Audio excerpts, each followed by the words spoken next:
Welcome to Burn On, Not Out, the podcast for founders and CEOs who are done being the bottleneck. If you've run EOS, you know the rocks.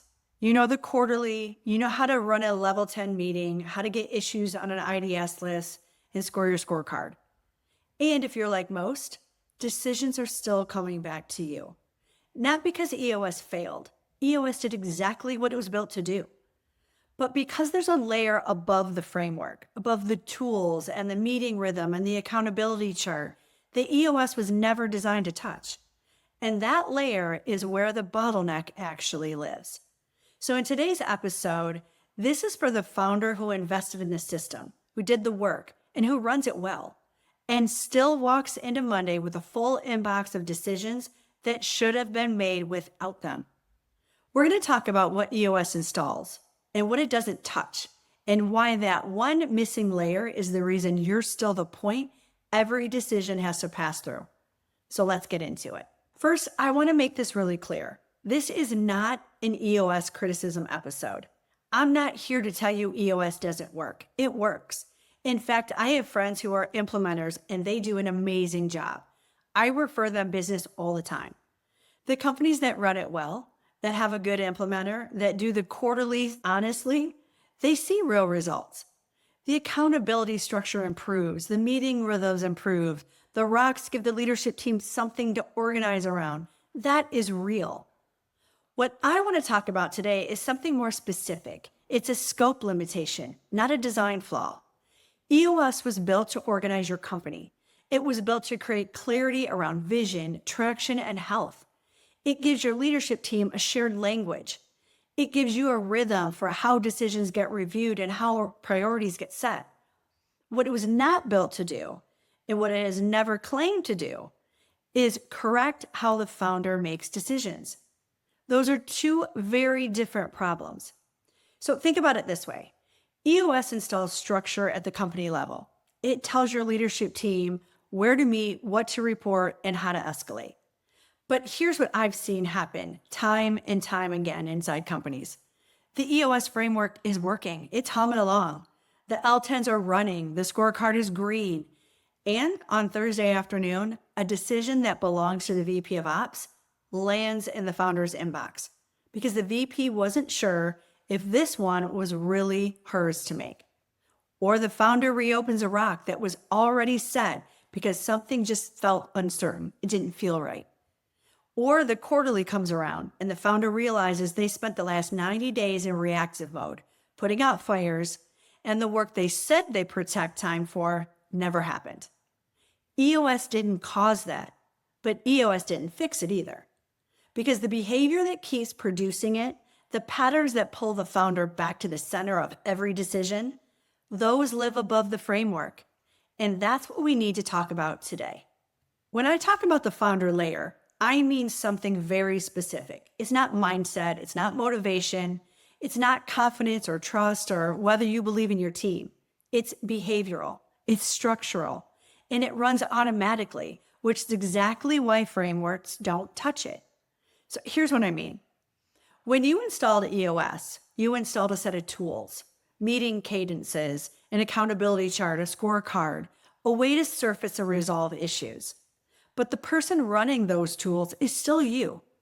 And you came into that system with a set of decision habits that have been running since the day you started the company. Habits of stepping in when things feel uncertain. Habits of reopening decisions when doubt shows up. Habits of responding to urgency to the things that feel most immediate before the thing that actually matters most. Those habits didn't come because you're a bad leader. They formed because they worked. In the early days of the company, you stepping in was the right answer. Your judgment, your speed, your pattern recognition, that was what made the company successful. It was needed.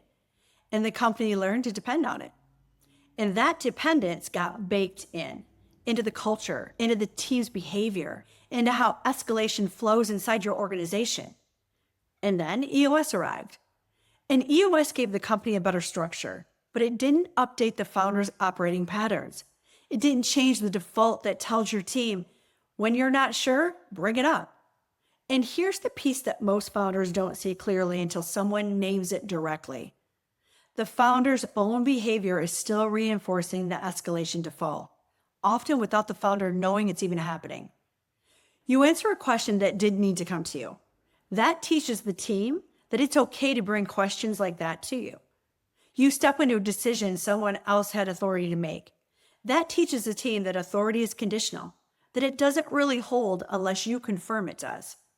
You reopen a rock in a quarterly meeting because it doesn't feel right anymore. That teaches the team that what gets set in the room isn't really final until you've sat with it for a few days. None of that is dramatic. None of it feels like a big deal in the moment. But it accumulates, it compounds, and over time, it produces a team that's learned through direct experience, not through attitude, that the safest path forward is always to keep the founder close. EOS doesn't see this layer. It's not designed to. It's designed to improve how the company runs, not to change how the founder behaves inside the company. There's the gap. And that gap is exactly why founders who run EOS well, who do the quarterlies, who have a great implementer, who score the scorecard honestly, still describe themselves as a bottleneck on the other side of it. Not because EOS failed them, because EOS was operating on one layer and the bottleneck was living on another. So I want to get really clear here, because I think the most useful thing I can do in this episode is name exactly what the founder layer looks like. The 3 patterns that keep producing the bottleneck, even inside a well-run EOS company. The first pattern is decision reversal. EOS gives you a structure for making decisions, the IDS process, the quarterly rocks, the L10, but it doesn't give you a structure for what happens inside the founder when doubt shows up after a decision is made. Decisions get reopened not because new information arrived. They get reopened because the founder felt uncertain, because something felt risky, because a client mentioned something at dinner that made a rock less solid. And every time a decision gets reopened, the team learns that decisions aren't really final, that the process didn't actually close the loop, that the founder's comfort level is the real deciding factor, not the IDS output. Over time, this makes the team more cautious, not less cautious. They escalate more. They document more. They pre-present more, not because they're incapable, but because they've learned that proximity to the founder is what actually makes a decision safe. EOS doesn't correct this. It can't, because this isn't a meeting problem. It's a behavioral pattern the founder is running that the EOS framework has no mechanism to see or address. So the second pattern is urgency override. EOS gives founders a way to protect strategic time. The rocks are supposed to represent the most important priorities for the quarter. The meeting cadence is supposed to keep the tactical work in the right rooms. But there's nothing inside EOS that stops urgent work from displacing important work inside the founder's own schedule. A client calls with a problem, the founder jumps in. A team member hits a wall on something, the founder steps in. An operational issue surfaces at 2 p.m, the founder handles it. None of those things violated the EOS process, but all of them moved the founder away from the strategic work they said they were protecting. The rock didn't move, but the founder's time and attention moved to whatever felt most urgent that day.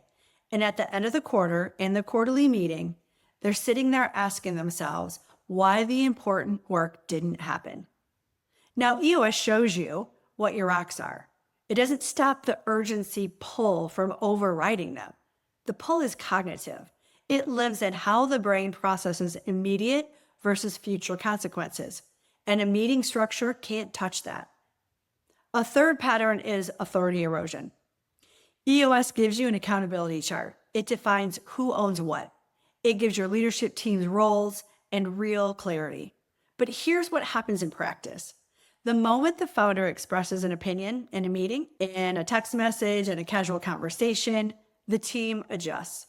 They don't ignore the accountability chart. They work around it because they've learned that the founder's opinion is a signal, and that signal outweighs the accountability chart every single time. This isn't your team being weak. This is called the authority gradient, a well-documented phenomenon where people naturally defer to the highest status person in the room, even when explicit authority has been delegated elsewhere. The founder doesn't have to override a decision. They just have to say, I'm not sure about that. And the team starts hedging. And once the team learns that the founder's informal inputs shapes outcomes more than the accountability chart does, the accountability charts stop doing its job. And once the team learns that the founder's informal input shapes outcomes more than that accountability chart, the accountability chart stops doing its job. Not because EOS failed, because the founder's behavioral pattern is more powerful than any tool the framework installed. 3 patterns: decision reversal, urgency override, and authority erosion. None of them are addressed by any component of EOS. Not because EOS is incomplete as a system, but because these patterns exist at a level above what any business operating system is designed to correct. So, what does the correction look like? I want to be careful here because I think this is where a lot of leadership advice goes wrong. The answer isn't to try harder at EOS. It's not to be more disciplined. It's not to communicate more clear to your team that you really mean it this time when you say that they have the authority. Those are all intention level changes, and intention doesn't correct a behavioral pattern. The correction requires 3 things. The first is installing a decision filter, a structural pause before the founder steps into a decision.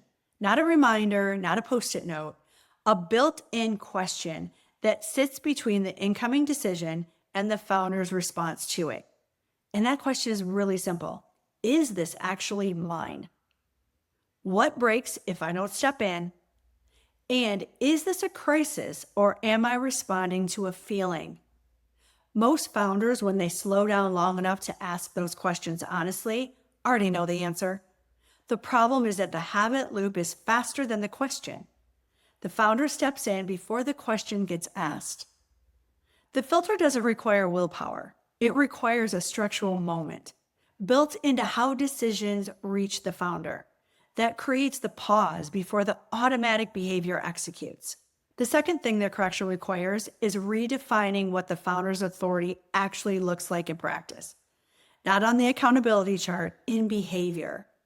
This means being very precise about what kinds of decisions the founder will weigh in on and stopping weighing in on everything else, even casually, even informally, even when someone asks. Because the team is learning from the founder's behavior in real time. Every time the founder stops offering opinions on things that aren't theirs to decide, the team's decision-making behavior changes, not immediately, but consistently over weeks. The accountability chart starts to mean something when the founder's behavior reinforces it instead of quietly undermining it. The third thing, and this is the one that most people skip, is daily reinforcement between the weekly calibration sessions. Here's the behavioral reality. Patterns that have been running for years don't change their weekly insight alone. That old habit loop, urgency arrives, founder steps in, situation resolves, reward is received. That's been reinforced thousands of times. New pattern won't replace it through understanding. It will replace it through repetition of a different response to the same triggers. That repetition has to happen daily, not just in the quarterly, not just in the L10, daily, in the actual moments when the pull toward involvement is strongest. That's the layer that EOS doesn't have, not because it's a gap in the system, but because it's outside the system's scope. EOS corrects your company's operating structure. This corrects how you operate inside your company. Those are different problems, and they require different tools. So here's what I want you to take from this episode. If you've run EOS and you're still the bottleneck, this is not an EOS failure, and it's not a you failure either. It means you solved one layer of the problem really well, the company structure layer, and the layer above it is still waiting to be addressed. The decision reversal pattern, the urgency override, the authority erosion that happens when founders stay too close to too many decisions. Those patterns live above the framework and they respond to structure, just a different kind of structure than what EOS installs. If you want to understand exactly what that structure looks like and how to begin installing it inside your company, I've built a free masterclass called the CEO Decision Reset. It walks you through the 3 structural shifts that stop decisions from routing back to the founder. And it's built specifically for the founder who's already tried the other things and they still feel stuck. The link's in the show notes. Go watch it. It's free. It's short. And if what I've described in this episode sounds like what you're living, you'll know in the first few minutes of watching it. That's it for today. New episode every Tuesday. If this one felt useful, share it with a founder who needs to hear it. That's how the show grows, one founder at a time, finding it at exactly the right moment. I'll see you next week. Thanks for listening to Burn On, Not Out. If decisions are still flowing back to you, don't just take notes. Install structure. Watch the CEO Decision Reset to see exactly how the founder bottleneck forms structurally and what gets installed to remove it. The link is in the show notes. Until next week, structure before strategy.